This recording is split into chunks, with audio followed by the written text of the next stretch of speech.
নমস্কার বন্ধুরা, রূপাস কিচেনে সবাইকে স্বাগতম। রুটি পরোটা খেতে ভালো না লাগলে 1 কাপ সুজি দিয়ে স্বাস্থ্যকর এই রেসিপিটি বানাতে পারেন।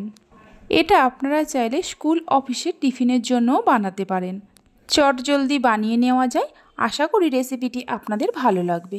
তাহলে চলুন দেখে নেওয়া যাক। শুরু থেকে শেষ পর্যন্ত দেখার জন্য আপনাদের কাছে অনুরোধ রইল। প্রথমে একটা বাটির মধ্যে নিয়ে নেব 1 কাপ সুজি। ওজন হিসাবে 200 গ্রাম সুজি আছে। ওই কাপেরই হাফ কাপ টক দই দিয়ে দেব। এখানে আমি যতটা সুজি নিয়েছি তার অর্ধেক টক দই ব্যবহার করেছি। আপনারা চাইলে টক দইটা কম বেশি করে নিতে পারেন। ওই কাপেরই হাফ কাপ জল দিয়ে দেব। স্বাদ মতো নুন দেব। সামান্য চিনি দিয়ে দেব। 1 চামচ গুঁড়ো দুধ দিয়ে দেব। চিনি আর গুঁড়ো দুধটা আপনারা চাইলে নাও দিতে পারেন। এবার সব কিছুকে খুব ভালো করে মিশিয়ে নেব। এই রেসিপিটা বানানো যেমন সহজ আর খেতেও হয় খুবই সুস্বাদু। সব কিছুকে মিশিয়ে নেওয়া হয়ে গেছে। ঢাকা দিয়ে 10 মিনিটের জন্য রেখে দেব। 10 মিনিট পর দেখুন সুজিগুলো ফুলে নরম হয়ে গেছে আর মিশ্রণটা আগের থেকেই অনেকটা ঘন হয়ে গেছে। এবার এর মধ্যে আমি কিছু সবজি দেব। আপনারা চাইলে সবজিটা বাদ দিয়েও করতে পারেন। দিয়ে দেব কিছুটা গ্রেট করা গাজর, অল্প একটু ক্যাপসিকাম কুচি দিয়ে দেব, অল্প একটু টমেটো কুচি দিয়ে দেব। টমেটোর দানাগুলো ফেলে দিয়ে ছোটো ছোটো টুকরো করে কেটে নিয়েছি। হাফ চামচ চিলি ফ্লেক্স দিয়ে দেব। চিলি ফ্লেক্সের বদলে আপনারা কাঁচা লঙ্কা কুচি ব্যবহার করতে পারেন।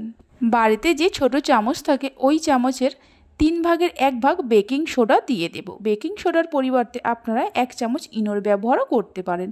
এবার সব কিছুকে খুব ভালো করে একসঙ্গে মিশিয়ে নেব। এইভাবে ভেজিটেবিল প্যানকেক বানিয়ে দিলে বাচ্চা থেকে বড় সকলে খুবই পছন্দ করবে। সব কিছুকে মিশিয়ে নেওয়া হয়ে গেছে। মিশ্রণটা অনেকটাই ঘন হয়ে গেছে, তাই এর মধ্যে অল্প একটু জল দিয়ে দেব।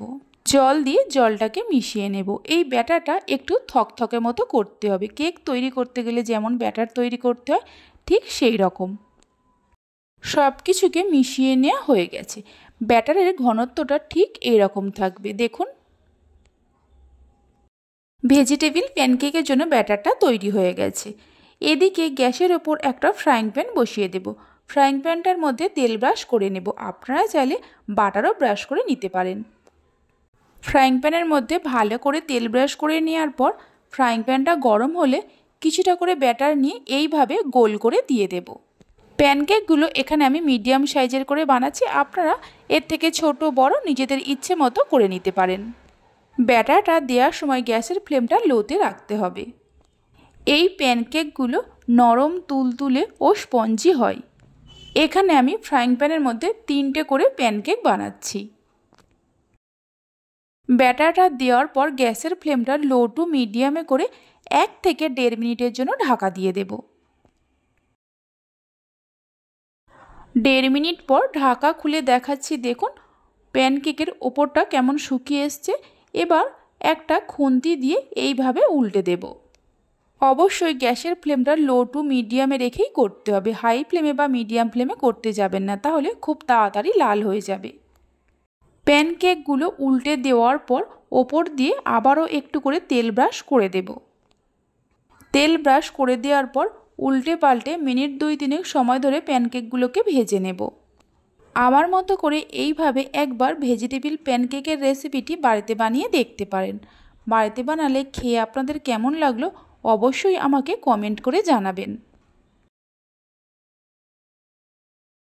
উল্টে পাল্টে প্যানকেকগুলোকে ভেজে নেওয়া হয়ে গেছে।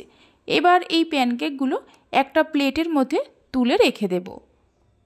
এই প্যানকেকগুলো ভাজতে খুব বেশি সময়ের প্রয়োজন পড়ে না। প্যানকেকগুলো তোলার সময় গ্যাসের ফ্লেমটা বন্ধ করে দেব। প্যানকেকগুলো তুলে নিয়ে ওই ফ্রাইং প্যানের মধ্যে আবারও তেল ব্রাশ করে নেব।